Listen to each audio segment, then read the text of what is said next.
You're tuning into Black and White Sports on YouTube. The no-holds-barred truth on sports. The main event starts. All right, Black and White Sports Porters. Well, about a week ago, I did a video where we found out that former Ohio State linebacker, New York Jets first-round pick, also played for the Chiefs, the Bills. In fact, I think he won a Super Bowl with the Chiefs. When I was researching Darron Lee, he killed his girlfriend. At least, allegedly, it looks like he did. He's being charged with first-degree murder. Well, he's also now been hit with a massive civil lawsuit.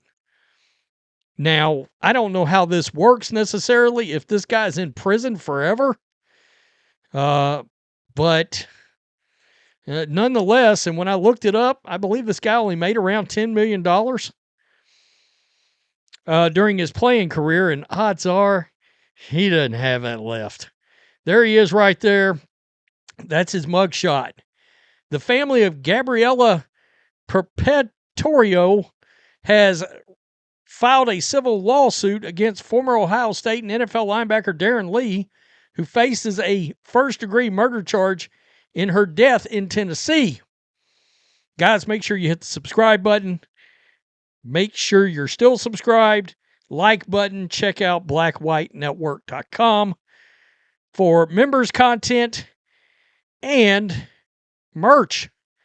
According to an arrest affidavit, first responders on February 5th went to a home in Chattanooga, suburb of Ottawa, for a call of CPR in progress, where they found Perpetero, Lee's girlfriend, already deceased. I'm sure I butchered that name. According to the lawsuit, her family claims Lee caused the girlfriend, quote, pre-death pain and suffering. Oh, I've never heard of that. The family is also asking Lee to cover the funeral expenses for the girlfriend. In total, the family is asking for no less than $50 million for compensatory and punitive damages, the lawsuit says. Hamilton County Criminal Court Judge Torrey Smith on Wednesday kept Lee in jail without bond after he was arrested and charged last week. He also faces a charge of tampering with or fabricating evidence. Yeah, when they showed up, I believe he was trying to sort of clean the scene up, was what I had taken from the report. Lee is due back in court on a preliminary hearing for March 9. According to the arrest affidavit, first responders on February 5th went to a home in the Chattanooga suburb of Ottawa. I don't know if I'm saying that right or not. For a call CPR in progress, where they found a woman already deceased. The couple had been living in a home they rented where the incident occurred for about 10 days. Hamilton County Sheriff's Office Detective Brian Lockhart testified Wednesday. Lee told deputies that the woman may have fallen in the shower, but according to the affidavit, there were extensive amounts of blood in different areas of the residence that were inconsistent with Lee's statement.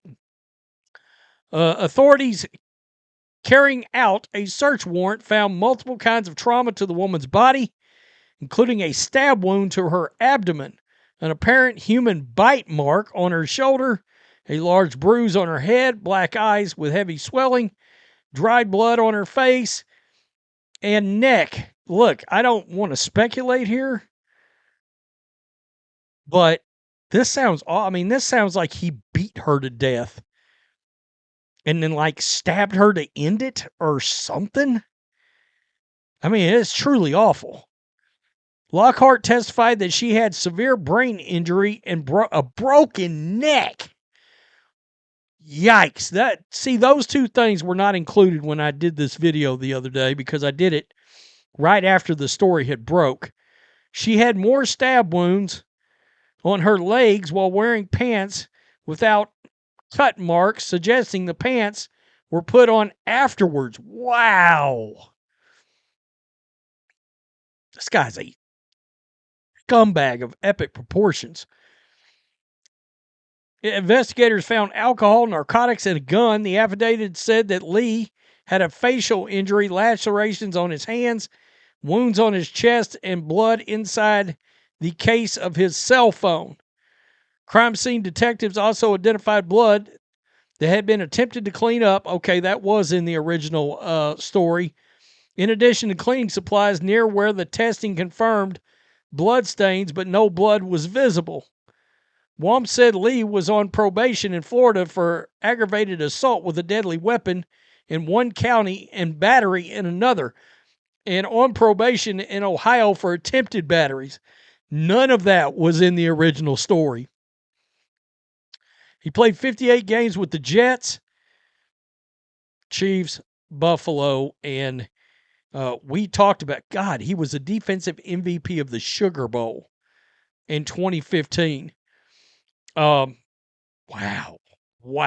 That got ugly quick when you started reading the details there that, Jesus, she had a broken neck, stab wounds, multiple cut marks. This dude put her pants back on. That's heinous. That's a heinous situation right there. Wow. We've talked about this before because of previous incidents. Ray Rice, Greg Hardy. I mean,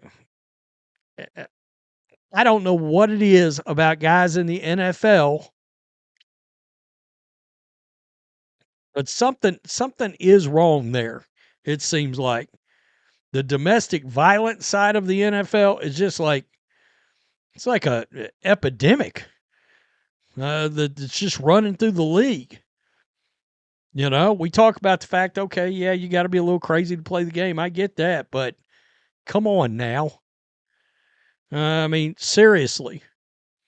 And who knows? I don't know what the guy's physical stature is. Who knows if he's taking steroids or anything like that?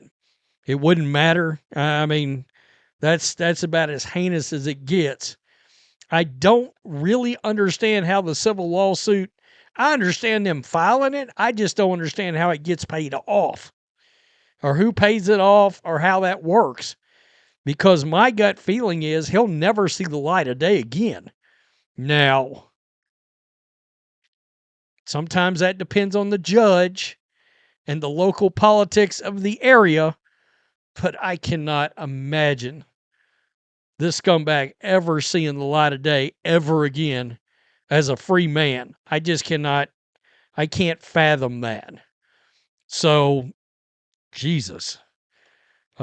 This thing goes to trial. What else are we going to learn? My God. It's nuts. Tell me what you think. And I did go back when I made the original video and looked at his stats. I mean, he was essentially, yeah, he played 58 games, but he was essentially a bust. It didn't work out for him at all. And you see that sometimes, you know, they got some linebackers targeted pretty high this year. Man, I don't know about that. Tell me what you think. Peace. I'm out. Till next time. Thanks for watching the show. Be sure to like, comment, and subscribe. Be sure to tune in next time on Black and White Sports.